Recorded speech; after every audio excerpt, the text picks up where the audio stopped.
Five తర్వాత ఎవరైనా వచ్చినట్లయితే కనుక వాళ్ళని ఎలో చేయకుండా లోపల ఉన్నటువంటి అధికారితో నేను పర్మిషన్ తీసుకుని దాని ప్రకారంగా పోలీస్ సిబ్బంది యాడ్ చేస్తారు.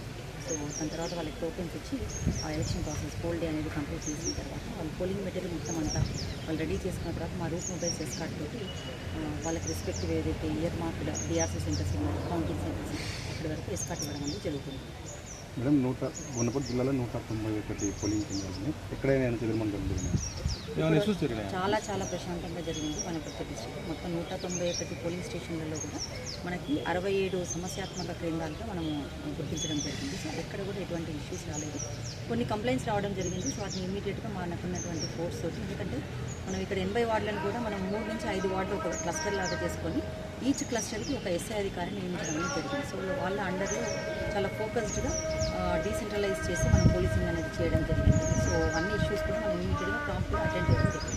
ఈ మున్సిపల్ ఎన్నికల్లో మొత్తం పోలీస్ సిబ్బంది ఎంతమంది పాల్గొన్నారు?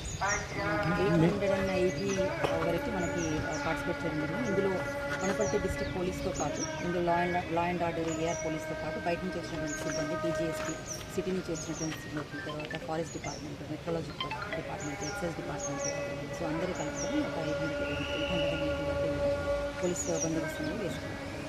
మేడం రేపు రిజల్ట్ రోజు ఏ విధమైన బందోబస్తు వస్తుంది?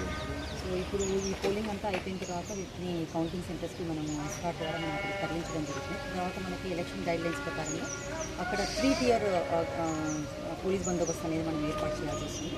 సో ఫస్ట్ టియర్లో ఆర్మ్డ్ వెపన్ పార్టీ ఉంటుంది, అది డీజీఎస్పీ కానీ ఏఆర్తో కానీ పెట్టుకుంటాం. తర్వాత సెకండ్ లేయర్లో కూడా ఏఆర్ పార్టీ పెట్టుకుని, థర్డ్ లేయర్లో లా అండ్ ఆర్డర్ వాళ్ళతో.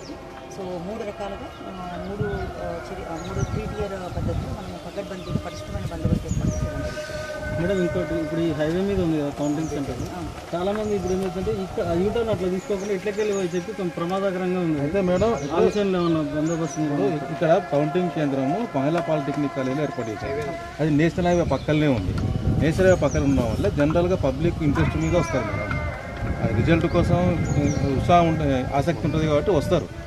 అక్కడ ఏమైంది మేడం అంటే వెహికల్స్ హెవీగా వస్తుంటవి, మన పబ్లిక్ కూడా కొంచెం కంట్రోల్లో లేకుంటారు, కొంచెం ప్రమాదాలు జరిగే అవకాశం ఉందని ఇక్కడ స్థానికులు ఆందోళన వ్యక్తం చేస్తారు.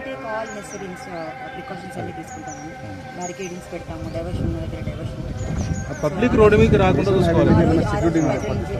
హైవే ఉంది కాబట్టి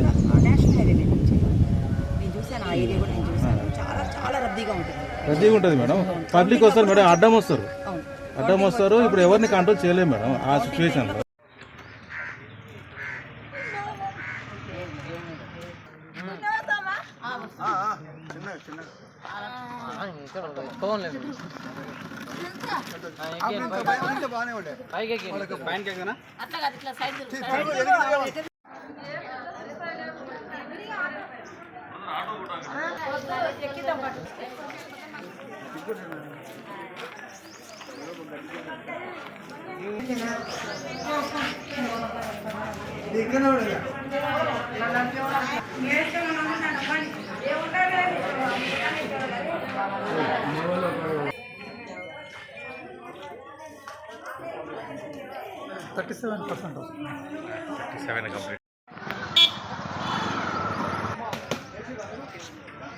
అరే చిన్న స్లిప్ ఉందా?